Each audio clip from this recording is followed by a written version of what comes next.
所以现在的问题就是说，没有下那么多的功夫，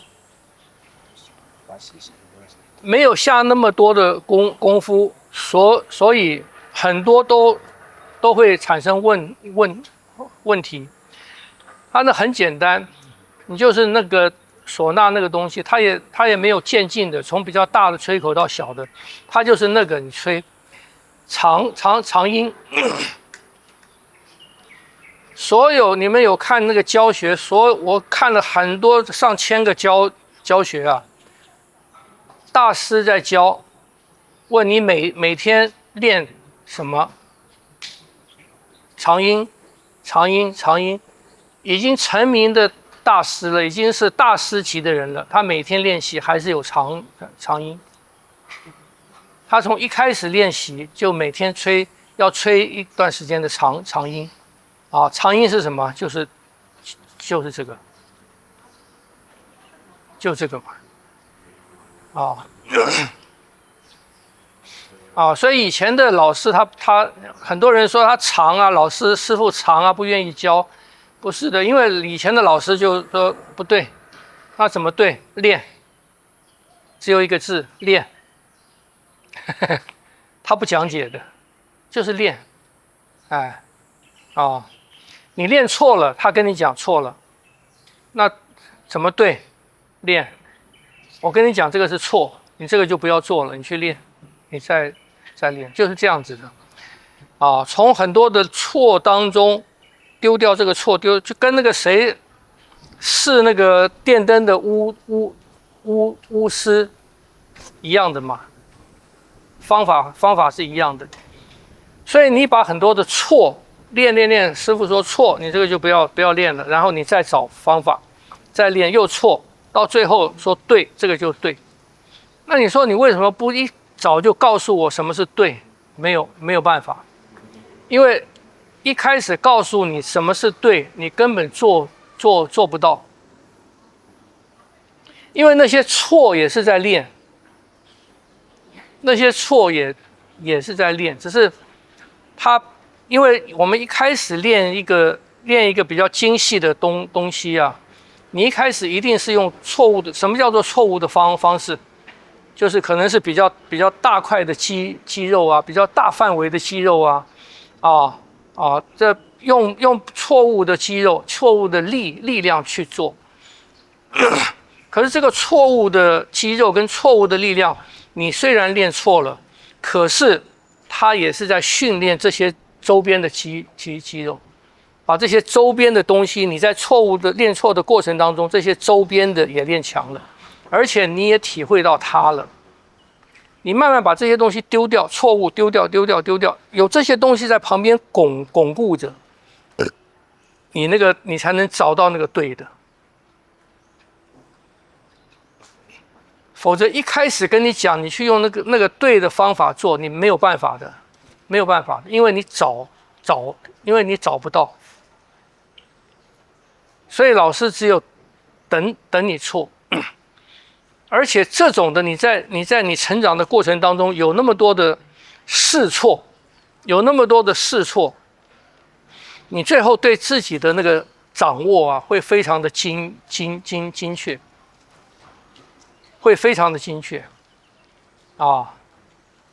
这就是苦练型的人跟那个天才型的人的差别，就在后面的发展，苦练型的发展比天才型的要远。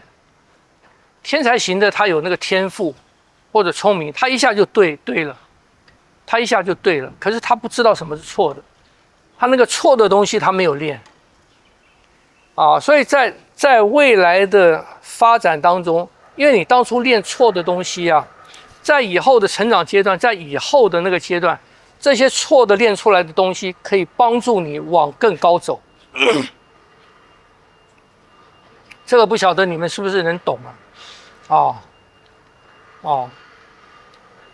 就跟你们人生一样嘛，前面做过很多的错的行为、错的事情、错误的尝试。可这些错误，当你找到成功之路的时候，你成功上去了，你越往成功的上面走，这些以前错的经验越能够帮助你往成功的那个方向走对，走得稳，晓得吗？所以错不要气馁啊，错不要气馁，错一样是练，错一样是练，只是要在这个里面找到正确的那个巫师，找到了啊，你对这个对啊的体会就更深啊。啊，这就是传统的那些艺人，传统的艺人跟现在学院出来的差别。因为学院出来的，你进去了，学院就告诉你正确的方法。因为你在学院里面，你只有四年嘛，或者3年嘛，你的时间有限嘛，是不是？你有很多的进度要学。没有试错的时间，学校不会给你试错的时间啊，所以一开始就教学生对，教学生对的，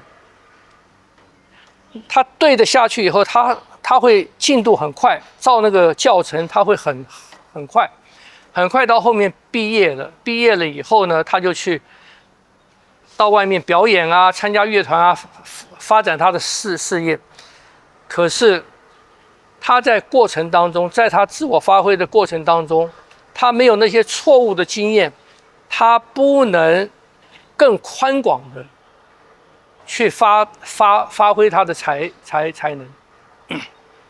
一个非常明显的就是他在教学的时候，他不知道什么叫错，学生的错误他知道不对。可是他不知道为什么不对，他也不知道怎么去纠正学生的错误，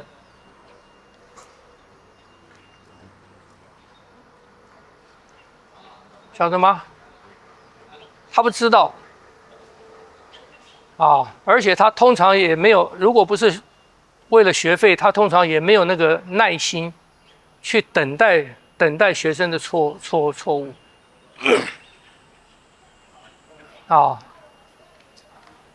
所以现在我们在音乐教室学，或者跟一个老师学，我们是业余的去学。最大的一个障碍是什么？就是你一个礼拜上一次课嘛，是不是这样子？你一个礼拜是不是有一个进度？可是我这个礼拜学的东西啊，我做的不熟练。我根本没有吃透它嘛，我没吃透它，我就要进入到下一个，说勉强弄出来进入到下一个，勉强到每一个阶段都是你勉强进入到下一个阶段的时候，你每一个阶段你都没懂，晓得吗？每一个阶段都没懂，那老师会认为说，哎呀，你每次交学费来，我不教你点新东西，你都没有进步。如果是小孩子说。对家长没有交代，对家长不好交代。我们成年人学，他也是说，哎呀，你缴学费来，我让你没有进步啊，好像很不好意思。那学生呢也会说，我每次来都教新东西，可是我每一个东西都没练好。可是我如果每次去我都是教学一样的东西的话，我又为什么要缴这个学费？是吧？这里面有很大的矛盾嘛，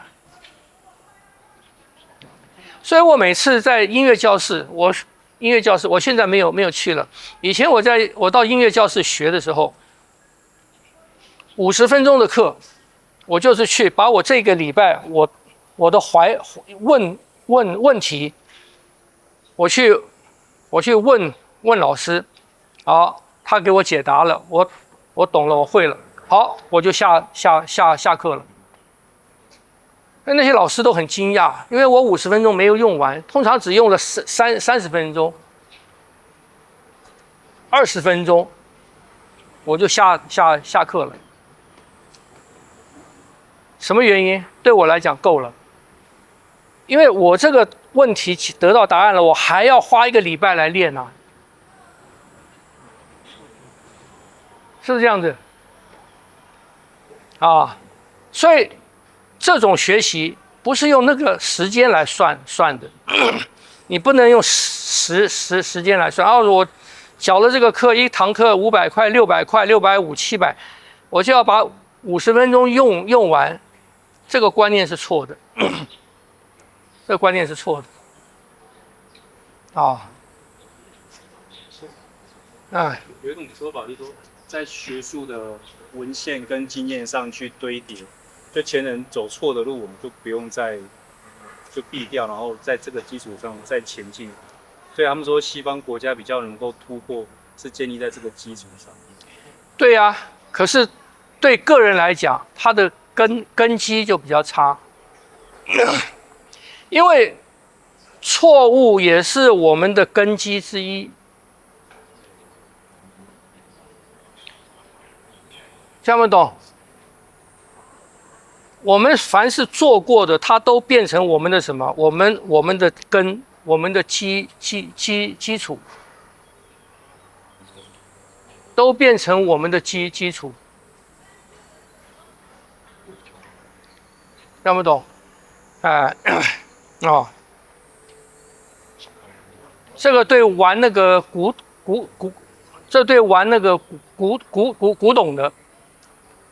你玩古董的，我很有钱，我找专家帮我收古董，我收到的全都是对的，我都是在佳士得，我都是在那个国际卖场标到的东西，我得到的全都是对的，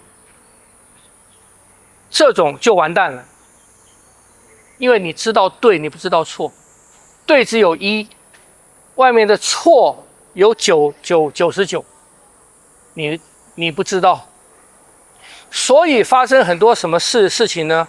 就是他的鉴宝师帮他找东西的人跟商人勾结，去高仿的跟真的一样，那个错误可能只在1%，可是因为你不知道什么是错的，所以你就看不出来。这样不懂？我马尾去雕一下。我们定义一个东西的时候，可以从正面去定义，对，也可以用反面定义。譬如说，我们说牛，你说什么叫做牛？你可以说有2只脚，很多东西有2只脚啊。所以你如果用正面去定义的话，你很难周延。所以有时候我们会有反面定义，说什么不是牛。譬如我们在训练 AI 的时候，譬如我们说训练 AI 去认识狗，他就给它很多图片，然后它里面图片一定会有猫，或者是跟狗类似的视足动物，然后你要有正面和反面一起，到最后你所得到的那个知识会更全面一点。我的解读是这样子。我们在学的时候是说，凡是写出来的知识都不值钱。对。凡是能够写得出来都不值钱，为什么？你写得出来，别人就可以抄你的。对。但是有些东西是，老师刚刚讲说，你那个从错误里面所累积出来那个一般是比较内隐的东西。那个，对呀。抱歉，我比较放肆。没有啊，对呀。所以慢慢会知道啊，错误的经验啊，有时候比正确的经验还值钱。你刚刚说那个，我发现到要量大啊，要有故宫的真品跟真品可以对照。故宫的也不见得是真品啊。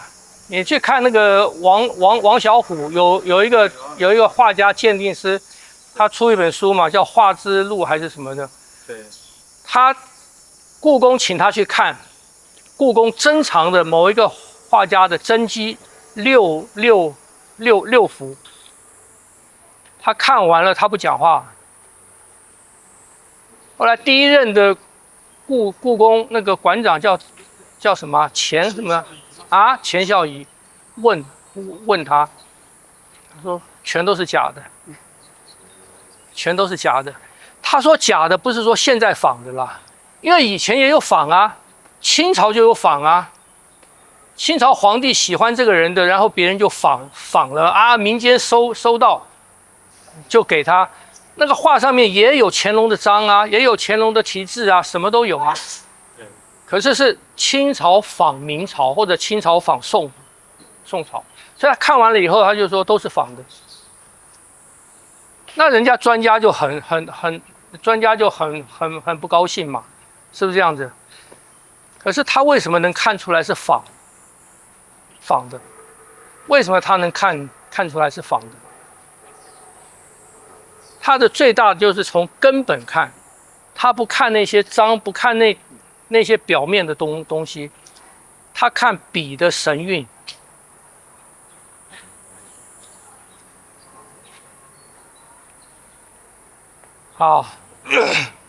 所以要认识错的东西啊，比认识对的东西啊要难多了。认识错的东西难多了。我们现在很多被骗，为什么会被骗？我们都是老实人啊，我们对怎么骗人，我们没研究啊，我们不知道那个门道嘛，是不是？所以很容易被骗了，因为我们不知道那个错误的是什么嘛，我们分辨不出来那个真跟假，所以被骗嘛。所以以前那个胡雪岩啊，清末的那个红顶商人，他有一个朋友，就是整天花天酒地啊，在赌场啊、那个窑子啊，就是这种下三流的地方啊玩，他很熟。这人家说你这个人，这种人不要跟他接近。他说这种人有大用啊，有大用。有什么大用？就人家官员喜欢这一套啊，你要有懂这一套的人带他去啊，或者人家拿这一套来骗你啊，你要能够有人能够试得破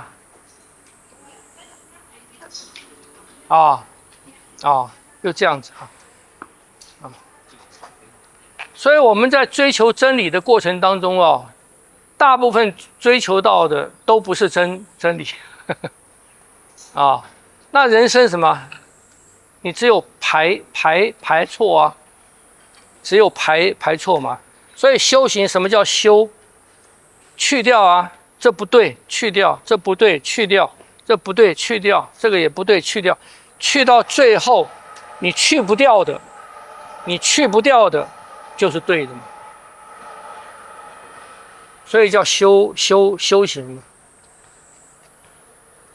所以修行没有人告诉我们怎么修是对，因为那个对没有办法讲的，他只有告诉你什么是不对，是不是？你看道家的书、佛家的书都是在讲什么？什么是错的？什么是错的？他无法告诉你什么是对的好了。